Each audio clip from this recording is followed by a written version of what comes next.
So science education is something that's really important to me, and I kind of haven't mentioned it too much in the previous years, but finally this is getting big enough. I feel like it's something that I need to mention more.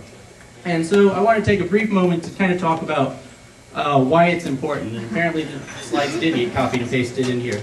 But the idea is that as a whole, America really likes science. But when we take aptitude surveys on science, the average score is about a 63%. Which means America gets a D in science. That's kind of sad, and I wish we would do better, especially since we're such a technologically driven nation, and we kind of need science to be able to advance that. The good news on that is that we actually do better than almost every other country in the world. But we're slipping, which may not say so much about us. It may mean that other countries are catching up to us. But still, this is America, fuck yeah, so... better, and so I want to spread the science love here.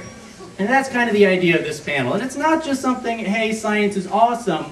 There's a lot of bad science out there that's getting spread more and more. And more, maybe it's more that I'm just kind of getting attuned to it and kind of picking up on it more now that I pay attention to science education. But it's definitely out there, and it's something that's not just silly. It's actually dangerous. There's rumors out there that vaccines are causing autism. This paper has been thoroughly discredited that said this. It was retracted by the journal. Every author on it except the main one pulled their name off of it. It was so bad. Yet this rumor got started, and now vaccination rates in the UK and some parts of America have fallen to such rates that we're now seeing diseases popping up that we haven't seen in 60 years. This is just kind of, what? So what I want to do is I want to teach people some good science. I'm not going to be addressing some of those specific things, but a general understanding of what science is, how it works, and how it can just be badass is what I want to get at today. So to teach really good science, I go to the absolute worst source I can find. So that's kind of the idea of this, is I want to take something absolutely horrible that is fun and show that you don't have to make bad science to actually have a lot of fun. And that's the idea behind this panel. So let's go ahead and start having some fun.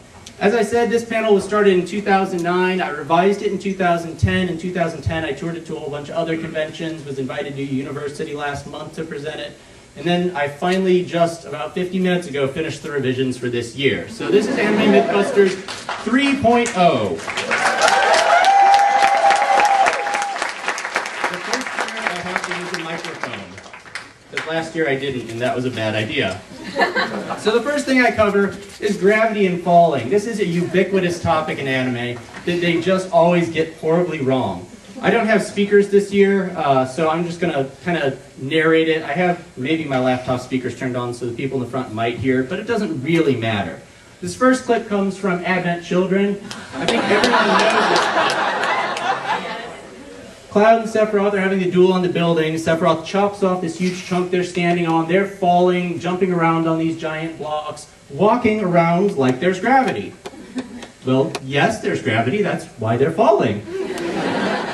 But it just doesn't work out quite the way. Right here, they're walking around on it, taking full steps, jumping off of it. There is a whole bunch of things going on that just shouldn't work out. So this isn't just in this. It happens in Naruto and every other anime where people jump 50 feet and weird things happen. So, who's upside down? And some of the scenes, the blocks upside down, they're running on the bottom of it. Yeah, I don't even want to get into it. There's just so much wrong with this that I felt that I kind of needed to simplify this before I could talk about it. So I put together my own custom animation, and those of you that have been to my past panels have seen this before. So, one day, Bowser kidnaps Luigi. Mario rushes on the scene to save the day, but Bowser flies off in the sky. Fortunately, bars start falling from the sky. Mario hops up them and saves the day.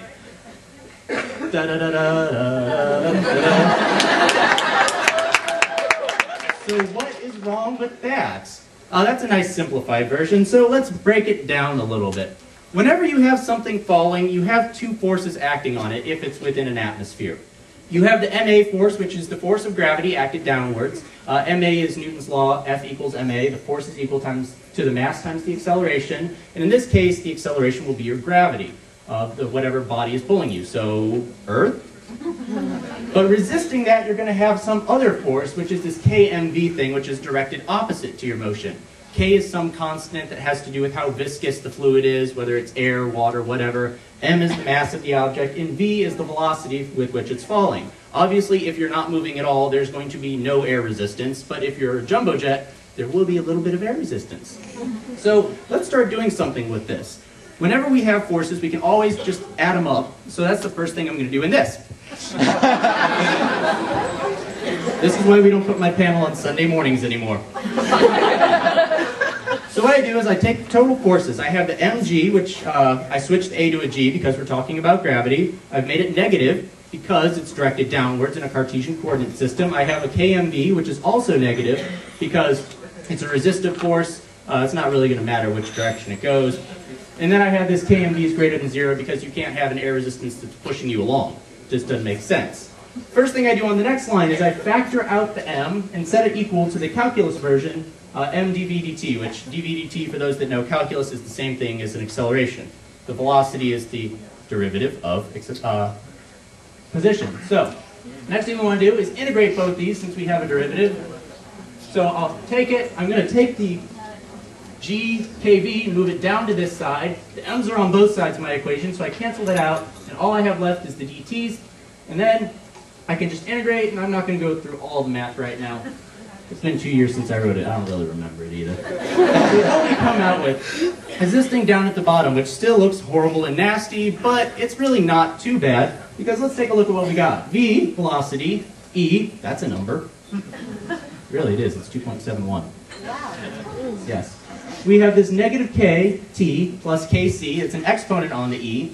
The k's, remember we said, are these constants that have to do with the viscosity of the fluid. T is a variable, that's time. C stands for constant, it's constant of integration. We got more k's, those are constant. G, gravities, that's a constant. So the only thing that really matters here and is going to change is this part here with the t. And since this is a negative exponent, that really means it's like it's in the denominator. So when t starts getting really large, because it's going to be actually in the denominator, that means this whole term pretty much goes to 0. So we can ignore it. Isn't math awesome? Sad part is I understand some of this. So what we're going to end up with is we're actually only going to have this term, which is the negative g over k, as time gets really, really big. So let's go ahead and graph that. What we start off with is we start off with no velocity. It speeds up really fast at first, but then it levels off. This is what's known as terminal velocity. But look at this, and what you'll see is that way up here, we canceled out the mass. It doesn't matter if you're Sephiroth, Cloud, or those giant freaking chunks of building. You fall at the same rate.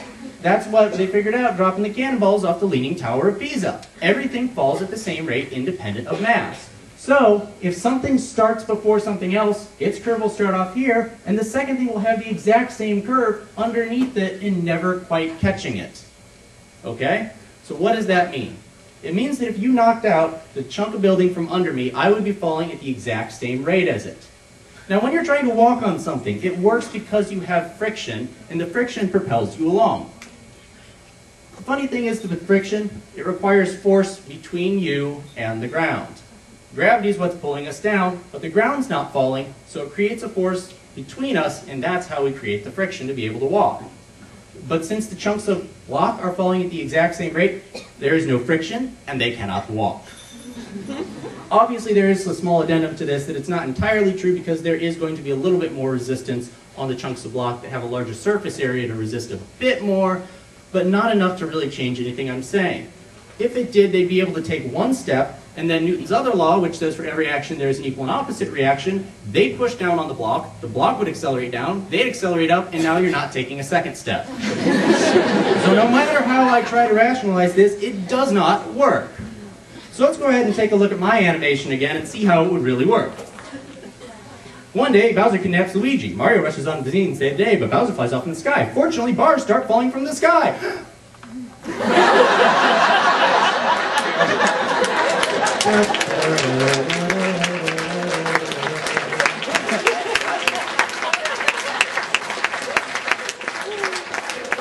Mario cannot catch up to the block because the block started falling first. Sorry, Mario. We completely destroyed everything enough to have talking dinosaurs on flying clouds. We can't stop gravity just for you.